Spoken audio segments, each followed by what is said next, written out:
Hello viewers, দেখো আমি গত ক্লাসে দিয়েছিলাম যে বাক্যের তিনটি শর্ত। আজকে গঠনগত দিক থেকে বাক্যকে কয় ভাগে ভাগ করা যায় সে সম্পর্কে বলবো।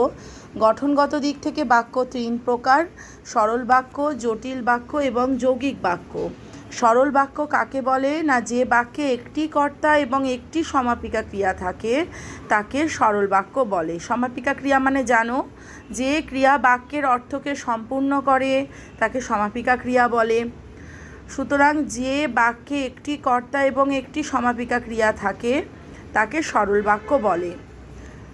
আচ্ছা, যেমন দেখো পাখিটি আকাশে উড়ছে। জটিল বাক্য কাকে বলে? যে বাক্যে একটি প্রধান অংশ এবং এক বা একাধিক অপ্রধান অংশ থাকে তাকে জটিল বাক্য বলে।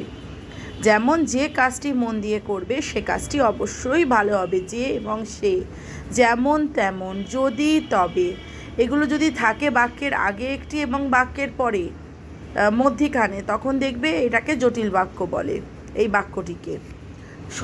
যৌগিক বাক্য: দুই বা ততোধিক স্বাধীন বাক্য যখন সংযোজক অব্যয়ের মাধ্যমে যুক্ত হয়ে একটি বাক্যে পরিণত হয় তখন তাকে যৌগিক বাক্য বলে।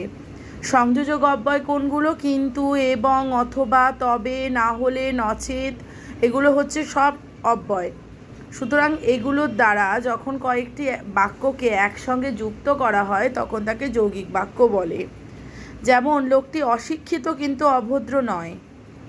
ঠিক আছে, একটু ভালো করে দেখে নেবে। আবার নেক্সট ক্লাসে অর্থগত দিক থেকে বাক্য কয় প্রকার এবং তার দিক তার ডেফিনেশনগুলো নিয়ে একটু আমরা আলোচনা করব।